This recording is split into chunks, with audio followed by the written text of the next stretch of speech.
सबको जय मसीह। आज हम परमेश्वर के जीवित वचन से अध्ययन करेंगे, आत्मिक तौर से मरना किसे कहते हैं। प्रियो, आत्मिक रीति से मरे हुए का मतलब होता है परमेश्वर से अलग रहना और परमेश्वर के बगैर जिंदगी गुजारना।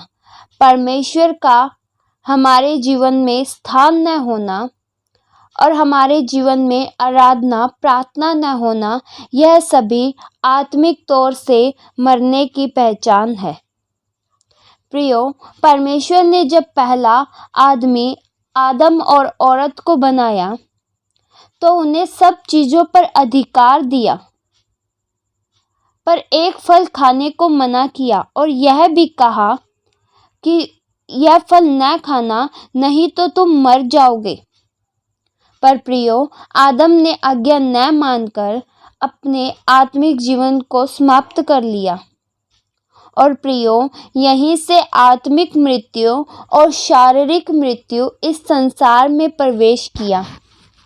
प्रियो, आदम के पाप के द्वारा सारी मानव जाति प्रतीत हो गई। वचन बताता है, रोमियो 5 के उसके 12 अध्याय में ऐसा लिखा है कि एक मनुष्य के द्वारा पाप जगत में आया और पाप के द्वारा मृत्यु जगत में आई और मृत्यु सब मनुष्यों में फैल गई।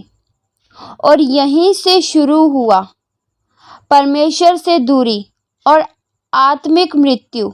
यह ऐसी मृत्यु है जिसमें हम सच्चे परमेश्वर को पहचान नहीं पाते।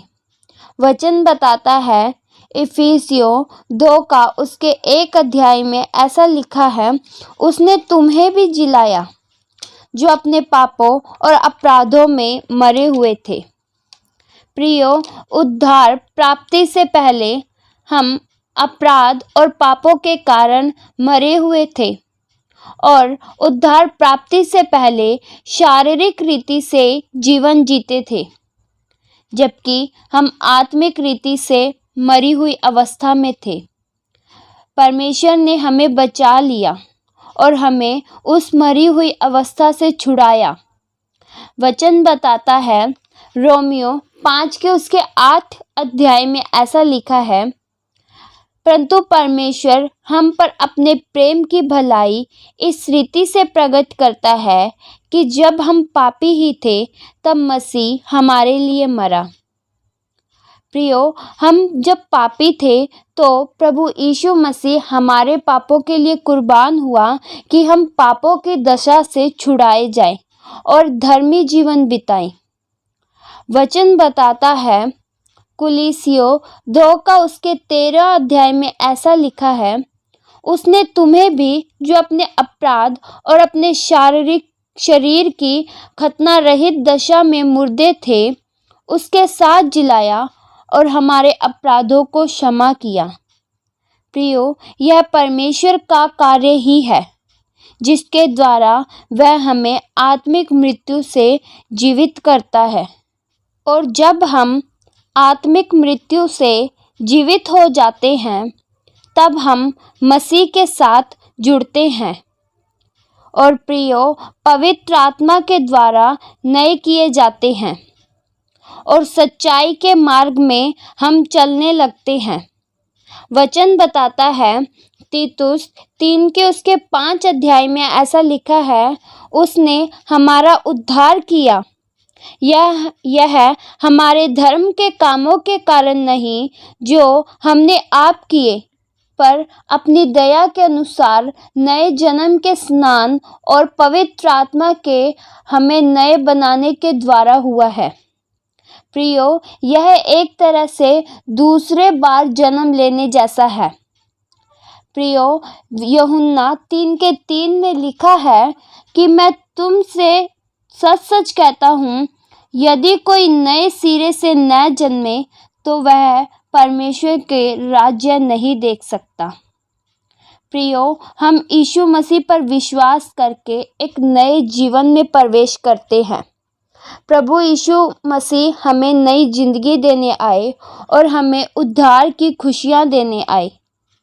वचन में लिखा है यूहन्ना 3:16 में, परमेश्वर ने जगत से ऐसा प्रेम रखा कि अपना इकलौता पुत्र दे दिया, ताकि जो उस पर विश्वास करे वह नाश ना हो बल्कि अनंत जीवन पाए। प्रियो, प्रभु यीशु मसीह में ही अनंत जीवन है, क्योंकि वचन बताता है यूहन्ना 17:3 में ऐसा लिखा है, अनंत जीवन यह है कि वे तुझ एकमात्र सच्चे परमेश्वर को, यीशु मसीह को जिसे तूने भेजा है, जाने। प्रियो, पाप हमें मृत्यु की ओर ले जाता है, बर्बादी की ओर ले जाता है।